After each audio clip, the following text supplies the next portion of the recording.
Comhairle.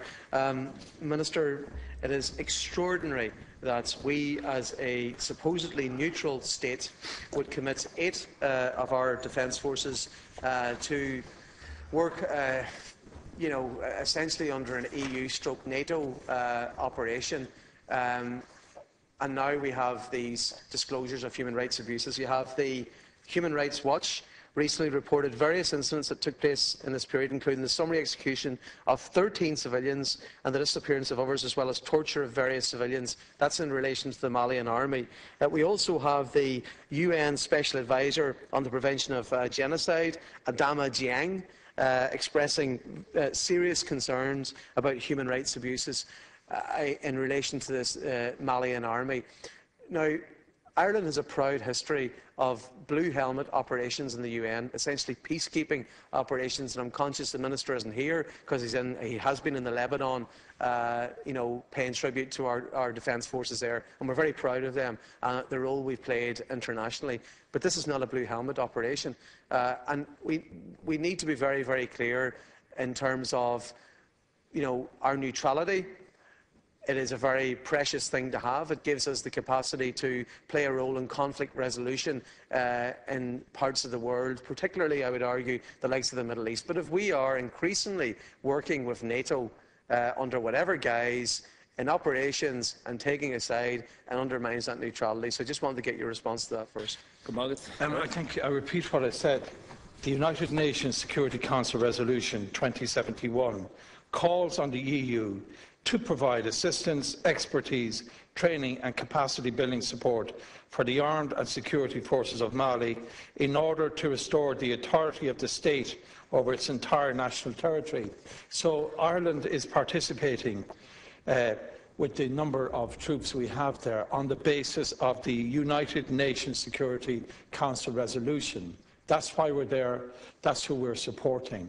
And you're quite right, and everybody acknowledges absolutely the human rights violations which have been identified very clearly. And part of what the Irish troops are doing is actually training the troops of the Mali state in human rights issues and in relation to human rights violations and all of that. But it's also true to state that the United Nations are extremely concerned about anybody's human rights being violated. And clearly the Malian army have been doing that. There's no doubt about that, and there's no doubt about it's very high on the priority of this country and of the European Union and the United Nations. But there are also serious abuses of human rights by other people there as well on the other side of that problem. Of that war, of that conflict. Thank you, Minister. And our job is to make sure that it ends completely, and we're doing our very best to do that. Just in terms of UN Security Council resolutions, there was one for Libya, but it didn't ask that France and Britain engage in regime change and removal, which is what they did, and that has led to a crisis now in Syria, where Russia and China won't support a Security Council resolution there. There's also long-standing Security Council resolutions in relation to Israel and the settlements in the West Bank, yet we're not sending Irish Defence Forces to help the people of Palestine. So these things are optional, and you have choices to make, but it's clear that this operation in Mali, we need a debate. So that's the question I want to ask.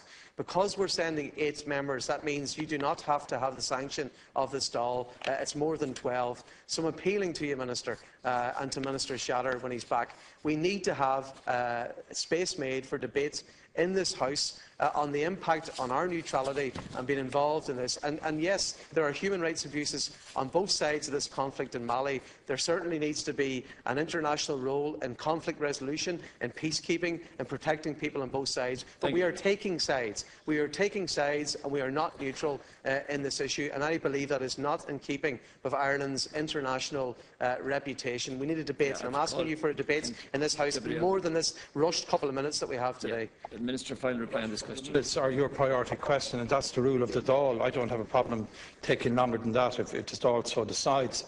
Any issue in relation to Irish troops can be and is discussed in this House, either by way of a priority question like we are today, by way of a debate at the Oireachtas Committee, by way of the annual report from the Department of Defence. And if the troops are less than the number 12, it does not require a Dáil resolution, but that doesn't prevent it from being discussed like it is today. I absolutely reject what you're saying, that this country is violating its own views in terms of neutrality. We are actively supporting the United Nations in this operation. We are actively ensuring that human rights violations are being dealt with very, very seriously. And in that context, we're working in support and in aid to the United Nations. And I would disagree with you about Libya. As far as I'm concerned, whatever happened in Libya, there's certainly one gentleman who is no longer in charge there, and that's Colonel Gaddafi, who I think in the past supported or gave certain Semtex explosives to people and other people of this island who put people in early graves, many thousands of them, which I very much objected to. Thank you, Deputy. Still do. And I'm glad that it's gone. I don't know if you are or not. No. Okay, all right, fine. Yep.